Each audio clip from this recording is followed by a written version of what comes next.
بسم اللہ الرحمن الرحیم نحمدہ ونصلی ونسلم علی رسولہ الکریم اما بعد۔ آج ہمارا سبق دو ہاتھ سے مصافحے کے عنوان پر ہوگا۔ غیر مقلدین کا اہل سنت والجماعت سے بنیادی طور پر تین چیزوں میں اختلاف ہے۔ نمبر 1 عقائد، نمبر 2 مسائل اور نمبر 3 عبارات فقہ۔ نمبر 1 عقائد میں اختلاف ہے، نمبر 2 مسائل میں اختلاف ہے اور نمبر 3 فقہ کی عبارات میں اختلاف ہے۔ اگر عقائد میں اختلاف کو دیکھا جائے، غیر مقلدین کے نزدیک اللہ کی ذات عرش پر موجود ہے، جبکہ اہل سنت والجماعت کے نزدیک اللہ کی ذات ہر جگہ پر موجود ہے۔ اس پر ہمارے استاد محترم متکلم اسلام مولانا محمد الیاس گمن حافظہ اللہ کے افادات جمع ہیں، شاید آپ نے پڑھ لیے ہوں گے۔ غیر مقلدین کے نزدیک اللہ کی ذات عرش پر موجود ہے، جبکہ اہل سنت والجماعت کا عقیدہ اور نظریہ یہ ہے اللہ کی ذات ہر جگہ پر موجود ہے۔ اگر مسائل میں اختلاف کو دیکھا جائے، عبادات میں بنیادی طور پر سب سے اہم چیز نماز ہے۔ نماز کے کئی ایسے مسائل ہیں جن میں غیر مقلدین اہل سنت والجماعت سے اختلاف رکھتے ہیں۔ مثال کے طور پر اگر دیکھا جائے، غیر مقلدین کے نزدیک ہاتھ سینے پر باندھنا سنت ہے، جبکہ اہل سنت والجماعت کے نزدیک ہاتھ ناف کے نیچے باندھنا سنت ہے۔ غیر مقلدین آمین بالجہر کے قائل ہیں، جبکہ اہل سنت والجماعت آمین بالسر کے قائل ہیں۔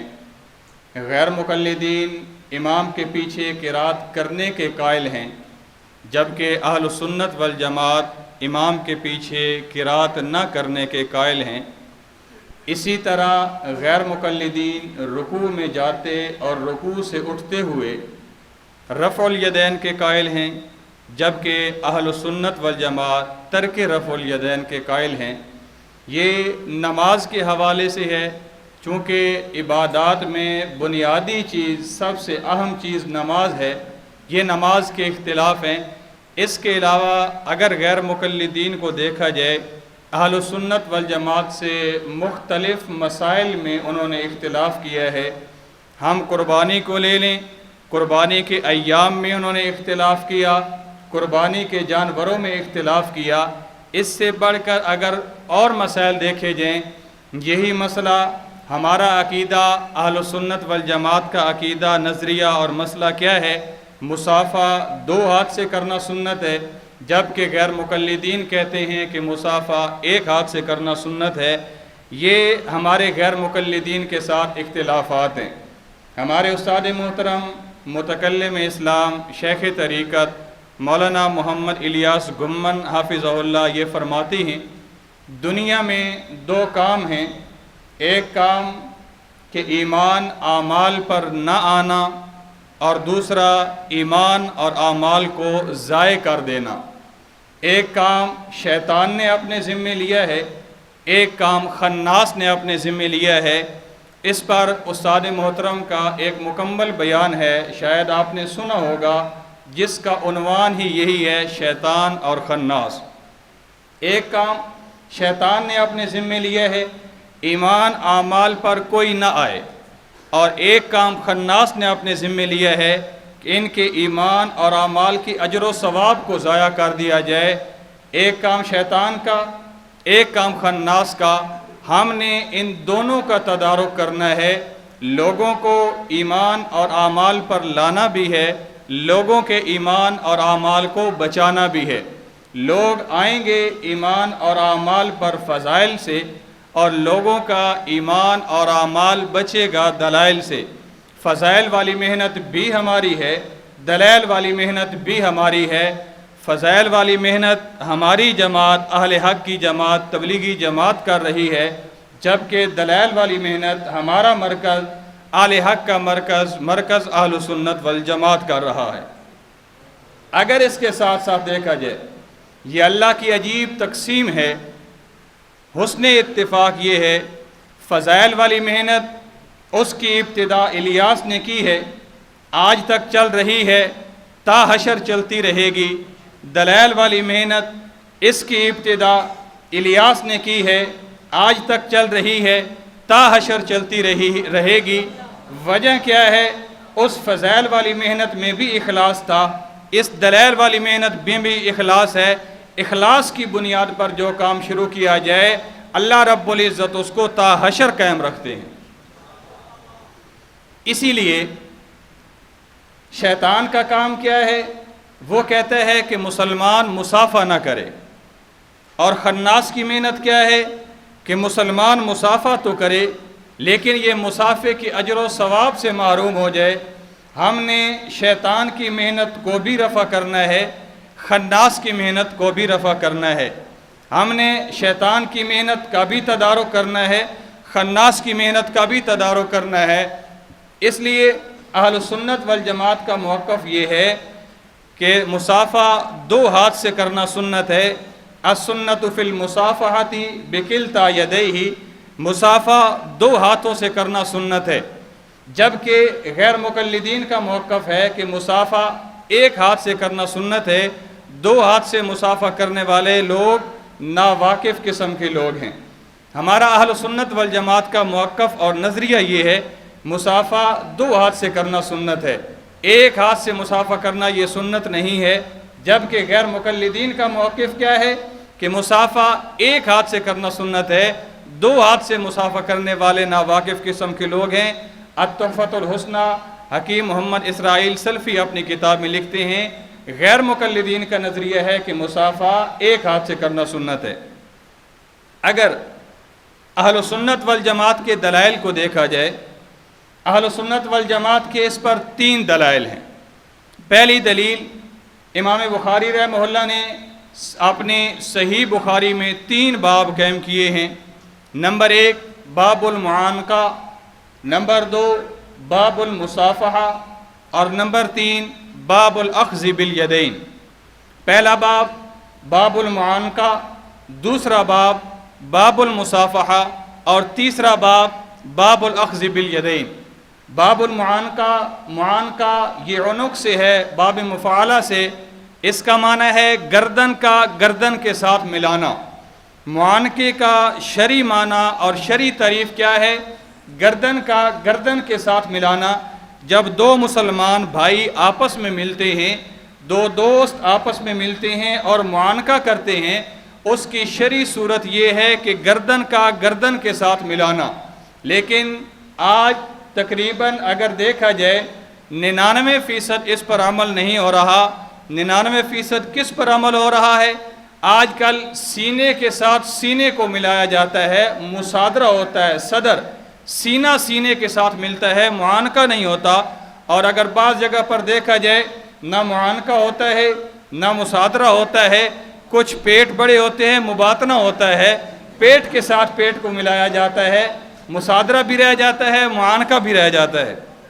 اس لیے استاد محترم تو اکثر فرمایا کرتے تھے جب میں کسی ایسے علاقے میں جاؤں جہاں مباطنہ کی عادت ہو، مباطنہ کیا جائے، وہاں میں ان کو کہہ دیتا ہوں اس سے بہتر ہے مصافحہ کر لیا جائے، کم از کم مصافحے کا اجر و ثواب تو مل جائے گا۔ مباطنہ تو کسی صورت میں ثابت ہی نہیں ہے، اس کا اجر و ثواب سے بھی بندہ محروم ہو جاتا ہے۔ امام بخاری رحمہ اللہ نے پہلا باب کیا، باب قائم کیا باب المعانقہ۔ معانقے کا معنی ہے گردن کا گردن کے ساتھ ملانا۔ دوسرا باب قائم کیا باب المصافحہ۔ باب المصافحہ کے تحت حضرت عبداللہ ابن مسعود رضی اللہ تعالیٰ عنہ کی حدیث لائے ہیں، علمنی النبی صلی اللہ علیہ وسلم التشہد کفی بین کفی۔ رسول اللہ صلی اللہ علیہ وسلم نے مجھے تشہد سکھایا۔ اس کی صورت کیا تھی؟ اس کی حالت کیا تھی؟ کس طرح رسول اللہ صلی اللہ علیہ وسلم نے ہمیں تشہد سکھایا؟ کفی بین کفیہ، میری ہتھیلی، حضرت عبداللہ ابن مسعود رضی اللہ تعالیٰ عنہ فرماتے ہیں میری ہتھیلی رسول اللہ صلی اللہ علیہ وسلم کی دونوں ہتھیلیوں کی درمیان تھی۔ باب المصافہ قائم کیا، اس کے تحت حدیث لائے ہیں حضرت عبداللہ ابن مسعود رضی اللہ تعالیٰ عنہ کی، اللہ کے رسول صلی اللہ علیہ وسلم نے مجھے تشہد سکھایا، اس کی صورت اور حالت یہ تھی کہ میری ہتھیلی رسول اللہ صلی اللہ علیہ وسلم کی دونوں ہتھیلیوں کے درمیان تھی۔ اس کے بعد امام بخاری رحمہ اللہ دوسرا باب قائم کرتے ہیں، باب الاخذ بالیدین، باب الاخذ بالیدین۔ اس کے تحت پھر حضرت امام بخاری رحمہ اللہ حضرت عبداللہ ابن مسعود رضی اللہ تعالیٰ عنہ کی اسی حدیث کو دوبارہ لے کر آئے ہیں، علمنی النبی صلی اللہ علیہ وسلم التشہد کفی بین کفیہ، کہ رسول اللہ صلی اللہ علیہ وسلم نے مجھے تشہد سکھایا، اس کی صورت اور حالت یہ تھی کہ میرا ہاتھ رسول اللہ صلی اللہ علیہ وسلم کے دونوں ہاتھوں کے درمیان تھا۔ باب المصافہ میں مصافے کو ثابت کیا ہے کہ مصافہ کرنا سنت ہے، اور باب الاخذ بالیدین میں امام بخاری رحمہ اللہ صحیح بخاری میں مصافے کی اصل صورت کو بیان کرنا چاہتے ہیں کہ مصافہ کرنا کس طرح ہے، سنت طریقہ کس طرح ہے۔ جن دونوں ابواب کے اندر امام بخاری رحمہ اللہ ایک ہی حدیث لے کر حضرت عبداللہ ابن مسعود رضی اللہ تعالیٰ عنہ کی ایک ہی حدیث لے کر آئے ہیں، فرماتے ہیں علمنی النبی صلی اللہ علیہ وسلم التشہد کفی بین کفیہ، کہ رسول اللہ صلی اللہ علیہ وسلم نے مجھے تشہد سکھایا، اس کی صورت اور حالت یہ تھی کہ میرا ہاتھ میری ہتھیلی رسول اللہ صلی اللہ علیہ وسلم کی ہتھیلیوں کی درمیان تھی۔ اب دو چیزیں ہیں، ایک ہے مصافہ، ایک ہے مصافے کی اصل اور شرعی صورت، ایک مصافہ اور ایک مصافے کی اصل اور شرعی صورت۔ غیر مقلدین مصافے کا انکار نہیں کرتے، مصافے کی اصل اور شرعی صورت کا انکار کرتے ہیں۔ یہ بالکل ایسے ہی ہے جیسے منکرین عذاب قبر دو طرح کے ہیں۔ منکرین عذاب قبر دو قسم کے ہیں، ایک وہ ہیں جو بالکل سرے سے عذاب قبر کا انکار کرتے ہیں، عذاب قبر ہے ہی کوئی نہیں، عذاب قبر کوئی چیز ہی نہیں ہے، قبر کے اندر عذاب ہونا ہی نہیں ہے، عذاب قبر کا سرے سے انکار کرتے ہیں۔ اور دوسرے وہ ہیں جو عذاب قبر کا انکار نہیں کرتے، عذاب قبر کی شرعی صورت کا انکار کرتے ہیں۔ جو عذاب قبر کا انکار کرتے ہیں وہ تو دائرہ اسلام سے خارج ہیں۔ کیوں؟ عذاب قبر کی آیات کے انکار کی وجہ سے، عذاب قبر کی روایات کی انکار کی وجہ سے، عذاب قبر کی احادیث کے انکار کی وجہ سے وہ تو دائرہ اسلام سے خارج ہوں گے۔ لیکن جو عذاب قبر کا انکار نہیں کرتے بلکہ عذاب قبر کی شرعی صورت کا انکار کرتے ہیں، وہ دائرہ اسلام سے تو نہیں بلکہ اہل السنت والجماعت سے خارج ہوں گے۔ کیوں؟ انہوں نے عذاب قبر کا انکار نہیں کیا، عذاب قبر کی شرعی صورت کا انکار کیا ہے۔ اس شرعی صورت کا انکار کرنے کی وجہ سے یہ دائرہ اسلام سے خارج نہیں ہوں گے بلکہ اہل السنت والجماعت سے خارج ہوں گے۔ ہم کہتے ہیں وہ غیر مقلدین جو مصافے کا انکار کر دیں، سرے سے مصافے کا انکار کر دیں، سرے سے مصافے کی روایات کا انکار کر دیں، مصافہ ہے ہی کوئی نہیں، یہ تو ان کے ایمان کی گواہی دینا مشکل ہوگی۔ لیکن اگر کوئی انکار کرتا ہے، مصافے کا انکار نہیں بلکہ مصافے کی شرعی صورت کا انکار کرتا ہے، ان کا اہل السنت والجماعت سے تو یہ خارج ہوں گے، دائرہ اسلام سے خارج نہیں ہوں گے۔ کیوں؟ انہوں نے مصافے کی شرعی صورت کا انکار کیا ہے۔ مصافے کی شرعی صورت کا انکار کرنے کی وجہ سے یہ دائرہ اسلام سے نہیں بلکہ اہل السنت والجماعت سے خارج ہوں گے۔ امام بخاری رحمہ اللہ نے پہلی دلیل میں 3 باب قائم کیے، نمبر 1 باب المعانقہ، نمبر 2 باب المصافحہ، اور نمبر 3 باب الاخذ بالیدین۔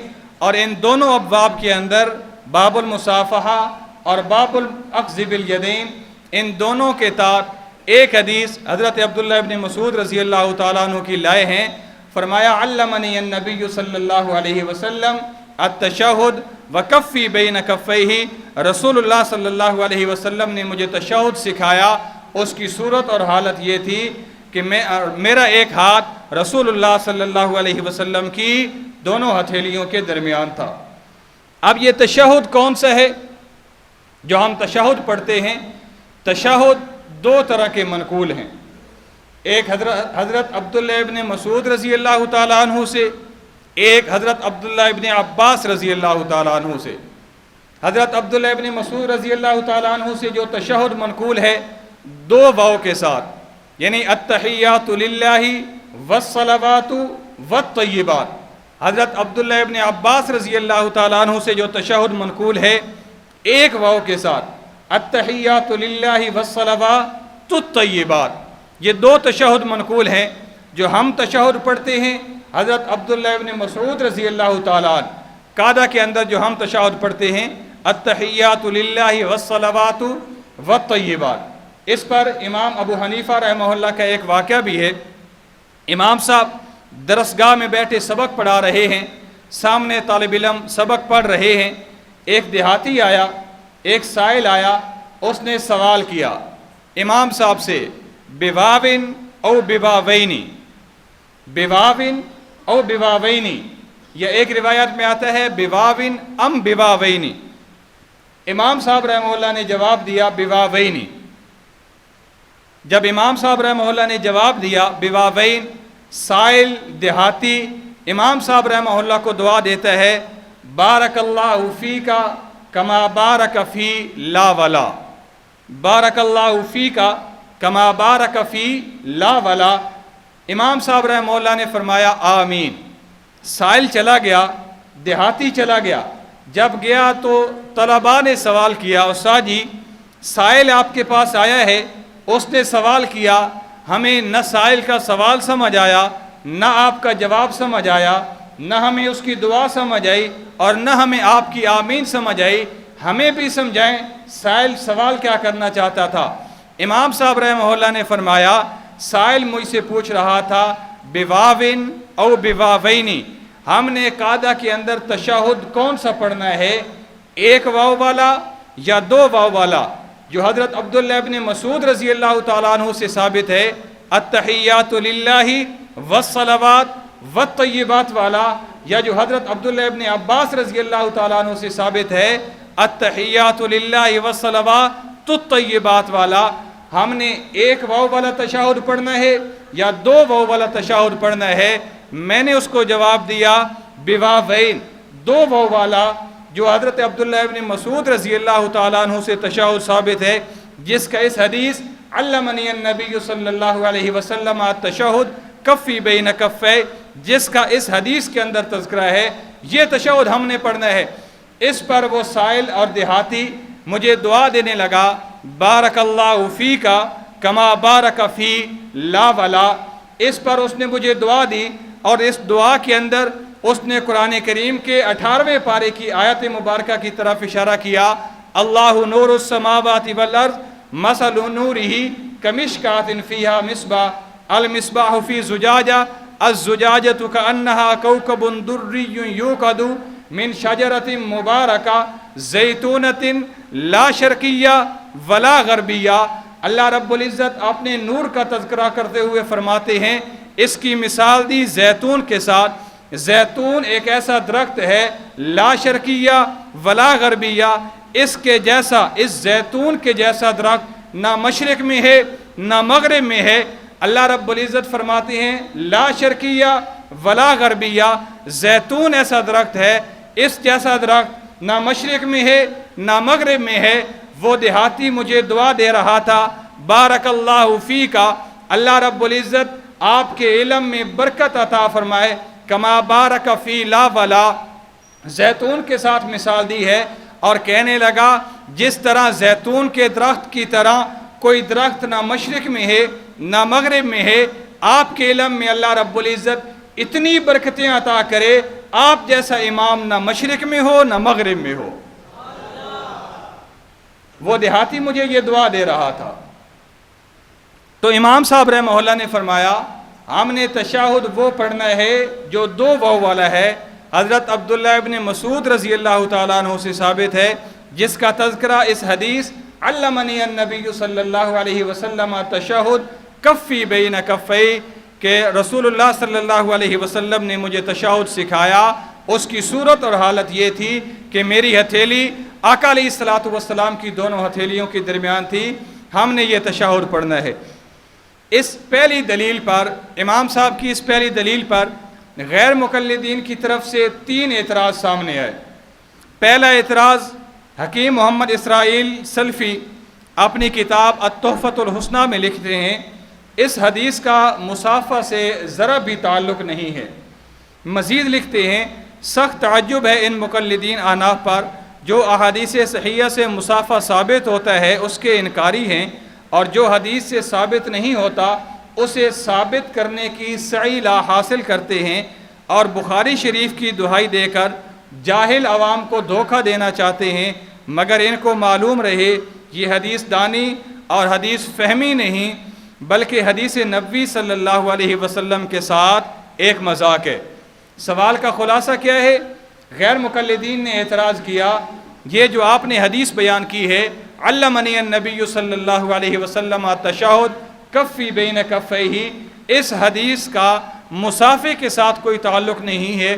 مزید سخت جملے کہتے ہیں کہ سخت تعجب ہے ان مقلدین احناف پر جن احادیث صحیحہ سے مصافحہ ثابت ہوتا ہے ان کو چھوڑ دیتے ہیں، اور جن سے ثابت نہیں ہوتا ان سے مصافحہ ثابت کرنے کی کوشش کرتے ہیں، جو کہ لا حاصل کوشش ہے۔ یہ حدیث دانی اور حدیث فہمی نہیں بلکہ حدیث رسول صلی اللہ علیہ وسلم کے ساتھ ایک مذاق ہے۔ ہم نے اس کا جواب دیا، یہ مذاق ہم نے نہیں کیا، یہ مذاق احناف نے نہیں کیا، یہ تو مذاق امام بخاری رحمہ اللہ نے آپ کے ساتھ کیا ہے۔ باب المصافحہ امام بخاری نے اپنے صحیح بخاری کے اندر قائم کیا، اور باب المصافحہ کے تحت یہی حدیث علمنی النبی صلی اللہ علیہ وسلم التشہد کفی بین کفیہ، یہ امام بخاری رحمہ اللہ حدیث لائے ہیں۔ اگر یہ آپ کہتے ہیں، آپ کا اعتراض ہے کہ یہ آپ نے مذاق کیا ہے، یہ مذاق ہم نے نہیں کیا، یہ تو مذاق آپ کے ساتھ امام بخاری رحمہ اللہ نے کیا ہے، پھر اگر دیکھیں اگر یہاں تک بات ہوتی امام بخاری رحمہ اللہ صرف باب المصافحہ قائم کرتے اور باب المصافحہ قائم کر کے اس کے تحت یہ حدیث لکھ دیتے، ہم کہتے ہو سکتا ہے امام بخاری رحمہ اللہ اس سے مصافحہ ثابت کرنا چاہتے ہیں کہ مصافحہ کرنا سنت ہے، صرف باب المصافحہ قائم کرتے، لیکن امام بخاری رحمہ اللہ نے صرف باب المصافحہ قائم نہیں کیا بلکہ اس کے تحت باب الاخذ بالیدین دوسرا باب قائم کر کے بتایا مصافحے کی شرعی صورت، مصافحے کی سنت صورت یہ ہے کہ دونوں ہاتھوں کے ساتھ مصافحہ کیا جائے۔ جب امام بخاری رحمہ اللہ نے دوسرا باب قائم کیا، اس سے معلوم ہوتا ہے یہ آپ کے ساتھ مذاق احناف نے نہیں کیا، یہ ہم نے نہیں کیا، آپ کے ساتھ تو مذاق امام بخاری رحمہ اللہ نے کیا ہے۔ پھر آپ اعتراض امام بخاری رحمہ اللہ پر کریں، آپ امام بخاری رحمہ اللہ کو کہیں آپ نے یہ حدیث یہاں پر کیوں ذکر کی ہے، آپ یہ اعتراض احناف پر نہیں کر سکتے۔ دوسری بات، امام بخاری رحمہ اللہ اس حدیث سے علمنی النبی صلی اللہ علیہ وسلم التشہد کفی بین کفیہ، اس سے 2 ہاتھ کا مصافحہ ثابت کرنا چاہتے ہیں، اور غیر مقلدین کہتے ہیں اس سے 2 ہاتھ کا مصافحہ ثابت نہیں ہوتا، غیر مقلدین اس کے انکاری ہیں۔ ہم کہتے ہیں اب 2 باتوں میں سے ایک بات ہو سکتی ہے، یا امام بخاری رحمہ اللہ سچے ہیں یا غیر مقلدین آپ سچے ہیں۔ اگر امام بخاری رحمہ اللہ سچے ہیں تو پھر آپ جھوٹے ہیں، اگر آپ جھوٹے ہیں تو امام بخاری رحمہ اللہ سچے ہیں۔ کیوں؟ اس لیے اس حدیث سے باب المصافحہ سے اور اس کے تحت جو حدیث حضرت عبداللہ ابن مسعود رضی اللہ تعالیٰ عنہ کی امام بخاری لائے ہیں، اس سے امام بخاری رحمہ اللہ یہ 2 ہاتھ کا مصافحہ ثابت کر رہے ہیں، جبکہ غیر مقلدین اس کے منکر ہیں۔ ہم کہتے ہیں اب دونوں میں سے ایک بات ہے، یا امام بخاری سچے ہیں یا یہ غیر مقلدین سچے ہیں۔ اب فیصلہ آپ نے کرنا ہے۔ اگر آپ کہیں کہ امام بخاری رحمہ اللہ جھوٹے ہیں، امام بخاری رحمہ اللہ نے غلط کیا ہے، پھر آپ یہ ثابت ہو گیا آپ امام بخاری رحمہ اللہ کو نہیں مانتے، امام بخاری رحمہ اللہ کی صحیح بخاری کو نہیں مانتے۔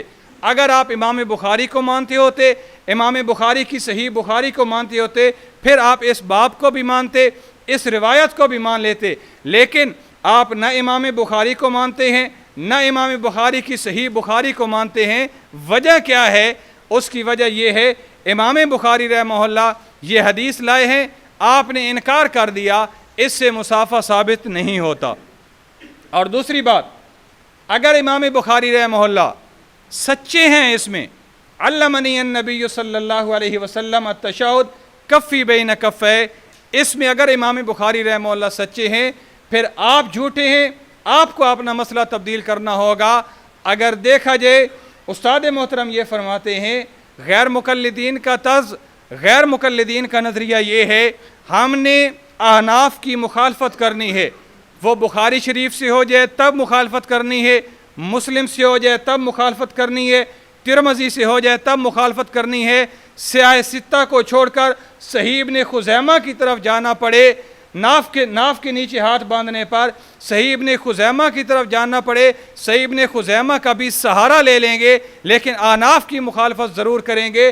اصل مسئلہ دو ہاتھ سے مسافہ نہیں ہے، اصل مسئلہ ایک ہاتھ سے مسافہ نہیں ہے، اصل مسئلہ یہ ہے ہم نے ہر مسئلے میں، ہم نے ہر حال میں، ہم نے ہر عقیدے میں احناف کی مخالفت کرنی ہے، احادیث سے ہو جائے تب مخالفت کرنی ہے، صحیح سیاہ ستہ سے ہو جائے تب مخالفت کرنی ہے، سیاہ ستہ سے ہٹ کر اور کتابوں کا سہارا لینا پڑے احناف کی مخالفت کے لیے، اور کتابوں کا سہارا لے لیں گے، احناف کی مخالفت ضرور کریں گے۔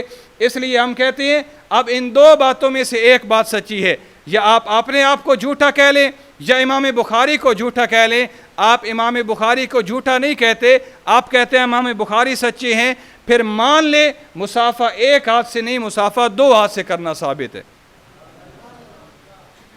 اس پر دوسرا اعتراض، اس حدیث علمنی النبی صلی اللہ علیہ وسلم التشہد کفی بین کفے، اس پر غیر مقلدین کی طرف سے دوسرا اعتراض سامنے آیا۔ ابن مسعود رضی اللہ تعالیٰ عنہ کی فقط ایک ہتھیلی حضرت صلی اللہ علیہ وسلم کی دو ہتھیلیوں کے درمیان تھی، تو ظاہر ہے اس دلیل سے دونوں ہاتھوں سے مسافہ کرنے والوں کا دعویٰ کس طرح ثابت ہو سکتا ہے؟ حضرت عبداللہ ابن مسعود رضی اللہ تعالیٰ عنہ کی ایک ہتھیلی رسول اللہ صلی اللہ علیہ وسلم کی دو ہتھیلیوں کے درمیان ہے۔ ابن مسعود رضی اللہ تعالیٰ عنہ ایک ہتھیلی سے مسافہ کر رہے ہیں، دو ہاتھوں سے مسافہ کرنے کا دعویٰ اس سے کیسے ثابت ہو سکتا ہے؟ ہم نے اس کا جواب دیا، اصل ہم نے سنت نبوی کو دیکھنا ہے، رسول اللہ صلی اللہ علیہ وسلم کی سنت کو دیکھنا ہے۔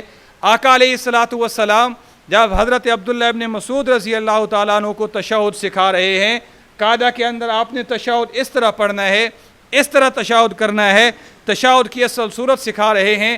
ہم نے سنت نبوی کو دیکھنا ہے۔ سنت نبوی کیا ہے؟ رسول اللہ صلی اللہ علیہ وسلم نے فرمایا، رسول اللہ صلی اللہ علیہ وسلم کے دو ہاتھ ہیں۔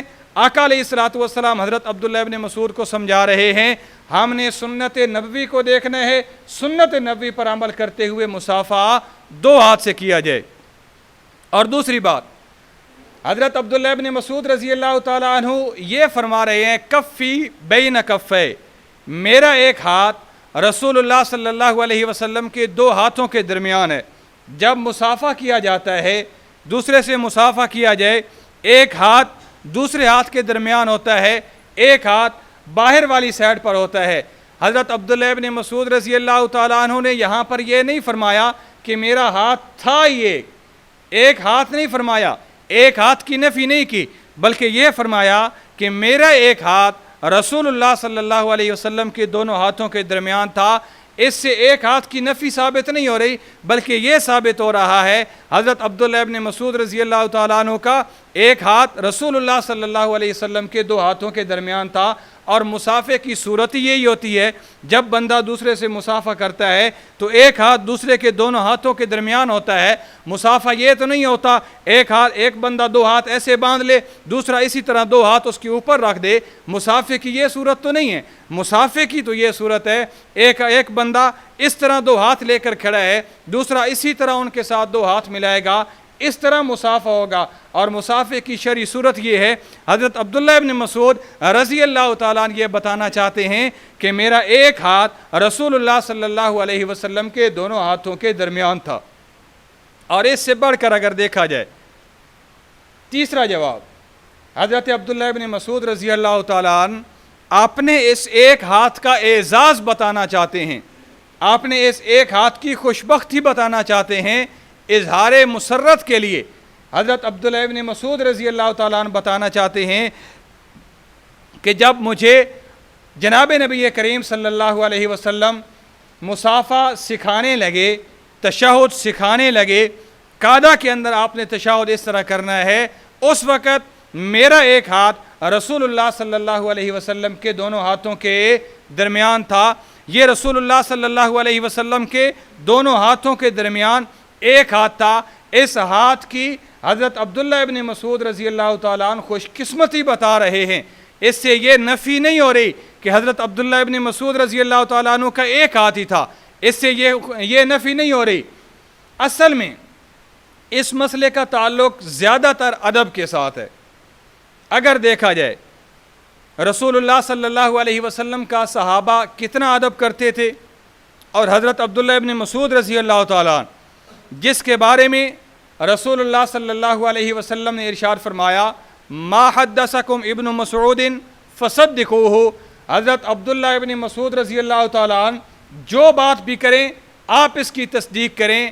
اتنے فقیہ صحابی، اتنے فقاہت والے صحابی اگر یہ بات کہتے ہیں کہ رسول اللہ صلی اللہ علیہ وسلم نے مجھے تشہد سکھایا، اس کی صورت یہ تھی کہ رسول اللہ صلی اللہ علیہ وسلم کے دونوں ہاتھوں کے درمیان میرا ہاتھ تھا، تو اس بات پر ہمیں حضرت عبداللہ ابن مسعود رضی اللہ تعالیٰ عنہ کی اس بات کی تکذیب نہیں بلکہ تصدیق کرنی چاہیے۔ اور صحابہ کتنا رسول اللہ صلی اللہ علیہ وسلم کا ادب کرتے تھے۔ اصل میں اس بات کا تعلق زیادہ تر ادب کے ساتھ ہے۔ ادب کے ساتھ کس طرح ہے؟ ایک بڑا جب چھوٹے کے ساتھ مصافحہ کرے تو چھوٹے کا یہ کام نہیں بنتا بڑا دو ہاتھ سے مصافحہ کرے، چھوٹا ایک ہاتھ آگے کر دے۔ یہ اگر ہم اپنے یہاں دنیا کے اندر دیکھیں، یہاں بھی یہ نہیں ہوتا۔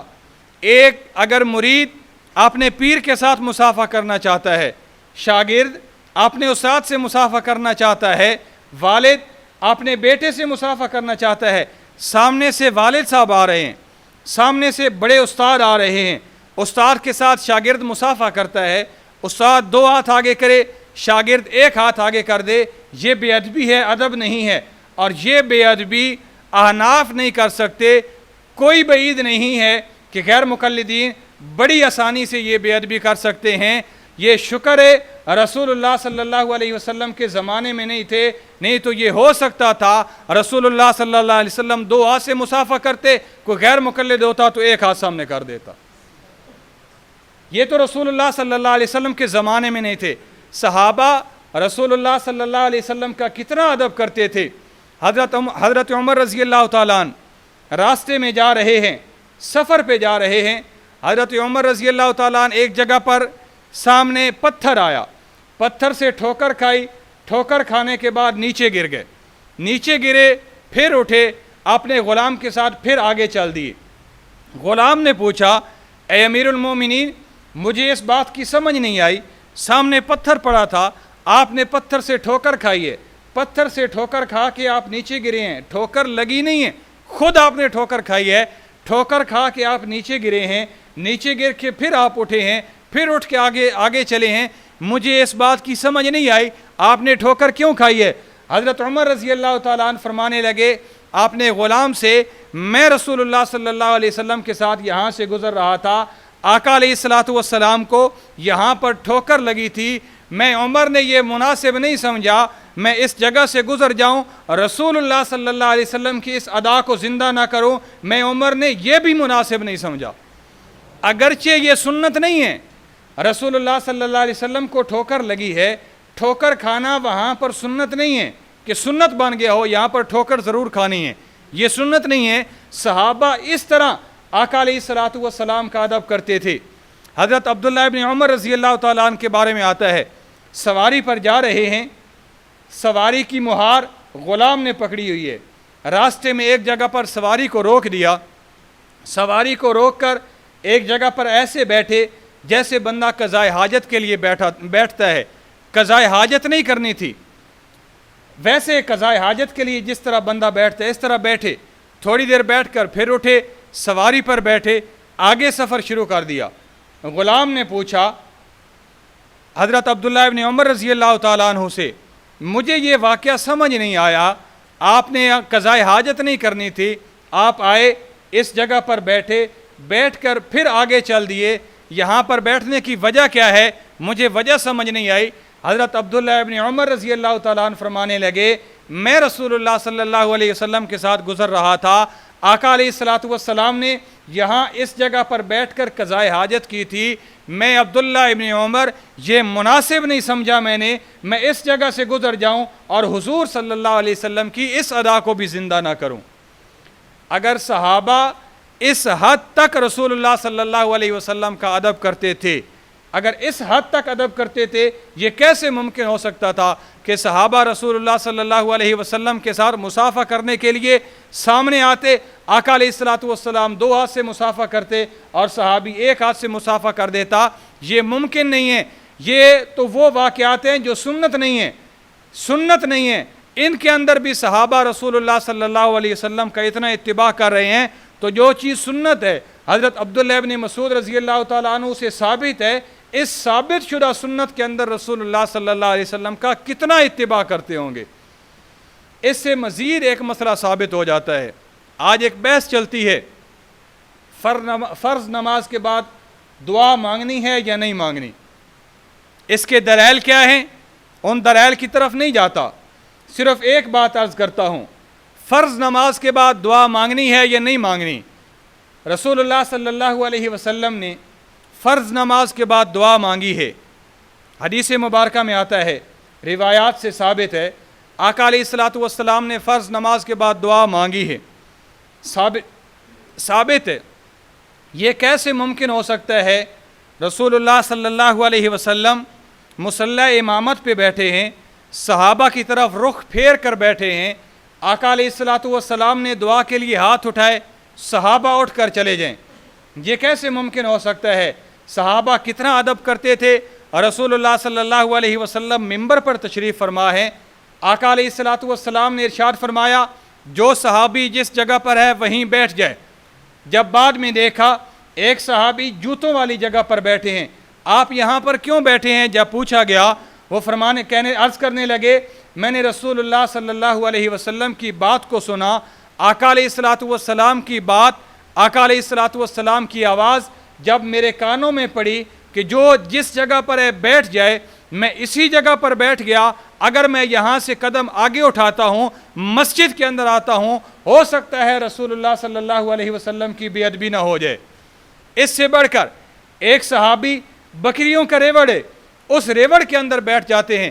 جب ان سے پوچھا آپ یہاں کیوں بیٹھ گئے، وہ فرمانے لگے، میں نے جب رسول اللہ صلی اللہ علیہ وسلم کی آواز میرے کانوں میں پڑی، جو صحابی جس جگہ پر ہے وہ بیٹھ جائے، میں اسی جگہ پر بیٹھ گیا۔ اگر میں اس جگہ پر نہ بیٹھتا، ہو سکتا تھا رسول اللہ صلی اللہ علیہ وسلم کی بات کی مخالفت ہو جاتی، ہو سکتا تھا آقا علیہ الصلوۃ والسلام کی بے ادبی ہو جاتی۔ میں اس جگہ پر نہیں بیٹھا، کیوں کہ رسول اللہ صلی اللہ علیہ وسلم کی بے ادبی نہ ہو جائے۔ آقا علیہ الصلوۃ والسلام کا اتنا ادب کرنے والے صحابہ، جو سنت نہیں ہے، راستے میں پتھر سے حضرت عمر رضی اللہ تعالیٰ عنہ ٹھوکر کھا رہے ہیں، سنت نہیں ہے، قضائے حاجت کے لیے، آقا علیہ الصلوۃ والسلام کی ادا کو زندہ کرنے کے لیے حضرت عبداللہ ابن عمر رضی اللہ تعالیٰ عنہ بیٹھ رہے ہیں، سنت نہیں ہے۔ بکریوں کے ریوڑ کے اندر صحابی حضور صلی اللہ علیہ وسلم کی آواز سن کر بیٹھ رہا ہے، سنت نہیں ہے۔ جوتوں والی جگہ پر آقا علیہ الصلوۃ والسلام کی آواز سن کر صحابی بیٹھ رہا ہے، سنت نہیں ہے۔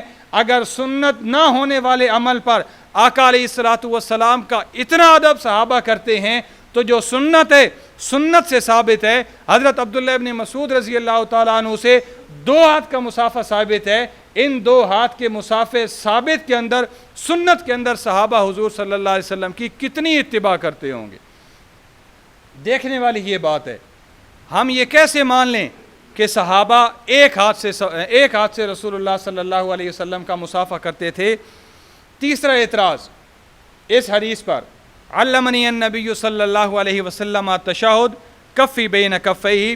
تیسرا اعتراض، عبد الرحمن مبارک پوری اپنی کتاب ایک ہاتھ سے مصافحہ کے اندر لکھتے ہیں کہ یہ مصنفین کی جو تبویب ہوتی ہے، مصنفین جو ابواب باندھتے ہیں، جیسے باب المصافحہ، باب الاخذ بالیدین، یہ مصنفین کی جو تبویب ہوتی ہے، یہ بلا دلیل قابل قبول نہیں ہے۔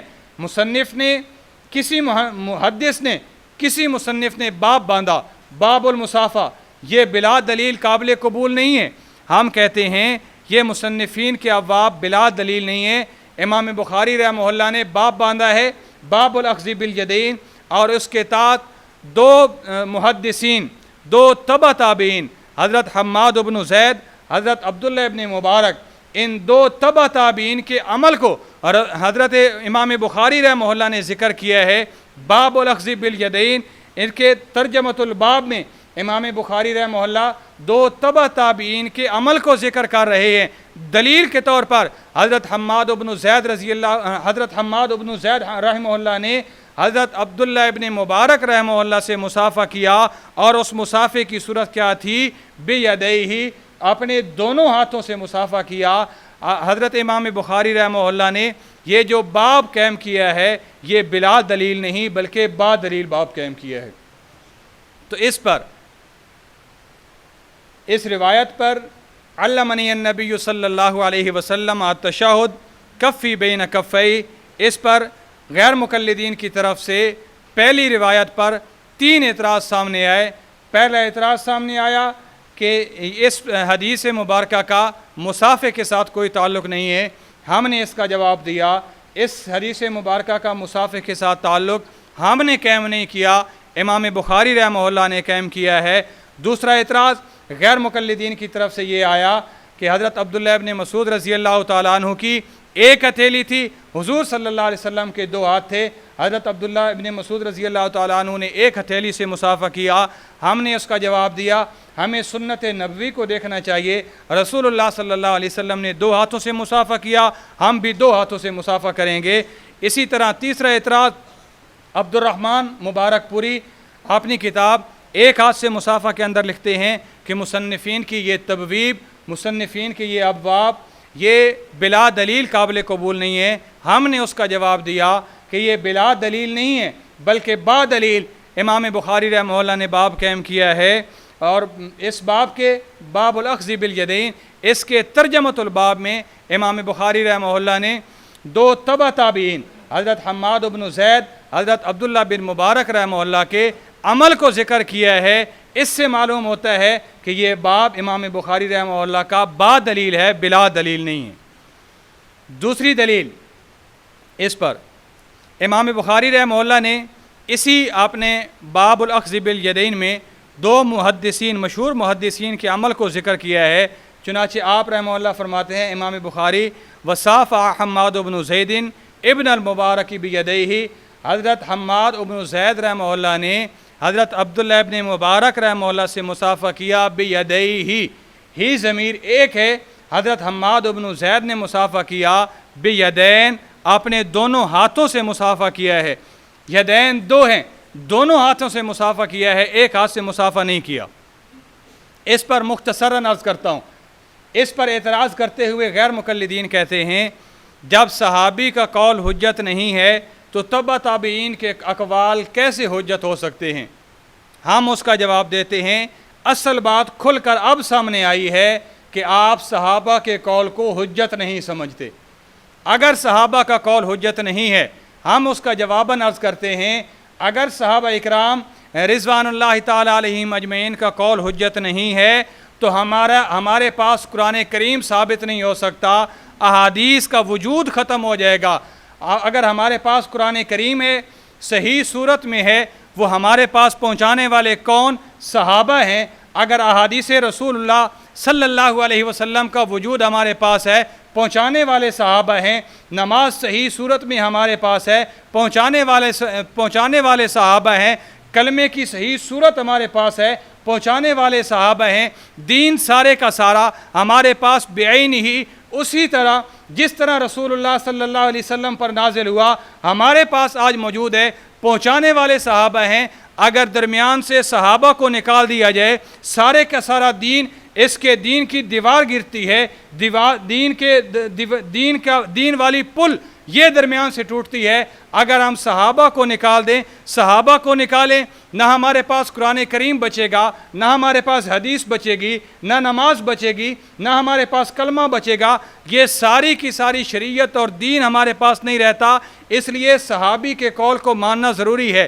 اور اس سے بڑھ کر اگر دیکھا جائے، آپ ہر بات میں کہتے ہیں ہم بخاری شریف کو مانتے ہیں، جی ٹھیک ہے آپ بخاری شریف کو مانتے ہیں، لیکن یہ اعتراض آپ کا ہمارے اوپر نہیں کہ امام بخاری رحمہ اللہ نے باب الاخذ بالیدین اس کے ترجمۃ الباب میں دو محدثین کا، دو تبع تابعین کے عمل کو ذکر کیا۔ یہ تو اعتراض آپ کا امام بخاری رحمہ اللہ پر ہو رہا ہے۔ کیوں؟ اس کی وجہ یہ ہے کہ امام بخاری رحمہ اللہ دو غیر حجت تبع تابعین تھے، ان کے عمل کو اپنی بخاری صحیح بخاری میں کیوں جگہ دی ہے؟ یہ تو اعتراض آپ کا احناف پر نہیں بلکہ آپ کا امام بخاری رحمہ اللہ پر ہو رہا ہے۔ آپ جو اعتراض بھی کریں گے آپ کا احناف پر کم، امام بخاری رحمہ اللہ پر زیادہ جائے گا۔ اس سے معلوم ہوا کہ آپ زیادہ امام بخاری کو ماننے والے نہیں ہیں، بلکہ آپ کی حد درجہ کوشش ہے۔ ہم نے جس حد تک کوشش کرنی ہے، ہم نے احناف کی مخالفت کرنی ہے، جس کتاب سے بھی ہو جائے ہم نے اس سے احناف کی مخالفت کرنی ہے۔ اس سے معلوم ہوا امام بخاری رحمہ اللہ نے اپنے صحیح بخاری میں جو ان دو تبع تابعین کے عمل کو ذکر کیا ہے، صافہ حماد بن زید ابن المبارک بیدیہ، حماد بن زید رحمہ اللہ نے حضرت امام عبداللہ ابن مبارک رحمہ اللہ سے مصافحہ کیا بیدیہ، اپنے دونوں ہاتھوں کے ساتھ۔ یہ مصافحہ کرنا دو ہاتھوں سے سنت ہے۔ اللہ رب العزت سے دعا ہے اللہ رب العزت ہمیں احناف مسلک اہل سنت والجماعت سمجھنے، اس پر کاربند رہنے کی توفیق عطا فرمائے۔ وما علینا الا البلاغ۔